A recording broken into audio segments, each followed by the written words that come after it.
શું તમારું બાળક પણ સાયબર બુલિંગનો શિકાર તો નથી ને? વિશ્વમાં ટેકનોલોજીનો ઉપયોગ વધી રહ્યો છે, પરંતુ તેની સાથે અનેક જોખમો પણ વધી રહ્યા છે.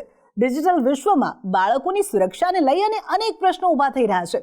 એક અહેવાલમાં ખુલાસો થયો છે કે ઓનલાઈન દુનિયામાં સાયબર બુલિંગનું જોખમ પણ વધી રહ્યું છે. આજે દર 6 માંથી 1 બાળક સાયબર ધમકીનો શિકાર છે. WHOએ આ રિપોર્ટ શેર કર્યો છે. કોવિડ-19 એક નવા યુગની શરૂઆત કરી કે જેમાં નાના બાળકો પણ વર્ચ્યુઅલ વર્લ્ડનો હિસ્સો બની ગયા. તેમનો સ્ક્રીન ટાઈમ પણ વધી ગયો. શિક્ષણને પણ ડિજિટલ પ્લેટફોર્મ પર ખસેડવામાં આવ્યું, જેનાથી સાયબર ગુંડાગીરીના જોખમો વધવા લાગ્યા છે. અને આવું ત્યારે થાય છે કે જ્યારે કોઈ પણ વ્યક્તિ ટેકનોલોજીનો ઉપયોગ અન્ય વ્યક્તિને હેરાન કરવા માટે, ધમકાવવા માટે, શરમાવવા માટે અથવા તો લક્ષ્ય બનાવવા માટે કરે છે.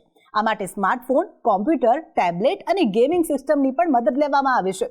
જો કે તમે જાણી શકો છો કે તમારું બાળક તેનો શિકાર છે કે નહીં. જો તમારું બાળક તમને કોઈ ટેક્સ્ટ, ટિપ્પણી અથવા તો પોસ્ટ બતાવે કે જે કઠોર છે, અધર્મ છે અથવા તો ક્રૂર છે, તો તે સાયબર ધમકીનો એક ભાગ છે. બાળકોને તેમાંથી બહાર નીકળવા માટે મોબાઈલથી દૂર રાખો અને તેમની ફિઝિકલ એક્ટિવિટી વધે તેના પર ધ્યાન આપો. અને આવા જ વિડીયોઝ માટે આપ જોતા રહો ગુજરાત ફર્સ્ટ.